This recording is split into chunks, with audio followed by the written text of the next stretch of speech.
Namaskaram. Azhar from AVL Ernakulam. We mainly deal with professional audio, visual and lighting equipments.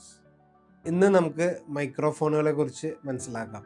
വളരെ basic ആയിട്ടുള്ള information മാത്രമേ ഞാൻ ഈ വീഡിയോയിലൂടെ പറയുന്നുള്ളൂ.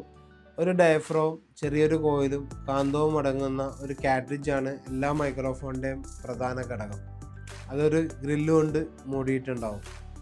ഒരുപാട് തരത്തിലുള്ള മൈക്രോഫോണുകൾ മാർക്കറ്റിലുണ്ട്. അതിൽ കുറച്ച് മൈക്രോഫോണുകൾ നമുക്ക് പരിചയപ്പെടാം. മൈക്രോഫോണുകളിൽ പ്രധാനമായിട്ടും ഡൈനാമിക് മൈക്രോഫോണും കണ്ടൻസർ മൈക്രോഫോണുകളുമാണ് ഉള്ളത്. അതിൽ തന്നെ ഈ പറയുന്ന ഡൈനാമിക് മൈക്രോഫോണാണ് കോമൺ ആയിട്ട് നമ്മൾ യൂസ് ചെയ്യുന്നത്.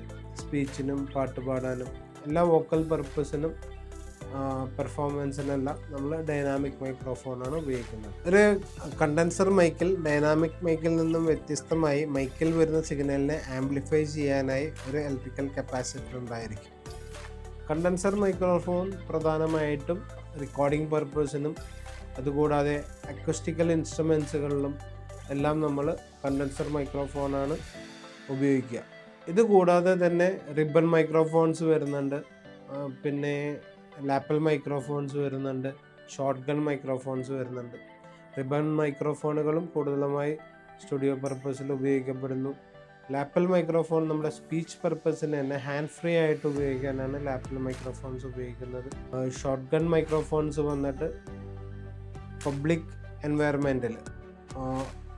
എൻവയറമെൻറ്റിൽ നല്ല രീതിയിൽ ശബ്ദങ്ങളെ ക്യാച്ച് ചെയ്യാനായിട്ടാണ് ഷോർട്ട് ഗൺ മൈക്രോഫോൺ ഉപയോഗിക്കുന്നത്. ഈ 3 വിഭാഗങ്ങളും വന്ന് കണ്ടൻസർ വിഭാഗത്തിൽ പെടുന്നതാണ്. ഇതുകൂടാതെ വേറെയും പല വിഭാഗത്തിലുള്ള മൈക്രോഫോണുകൾ മാർക്കറ്റിലുണ്ട്. അതിനെക്കുറിച്ചെല്ലാം പിന്നീട് നമുക്ക് മനസ്സിലാക്കാം. Thank you.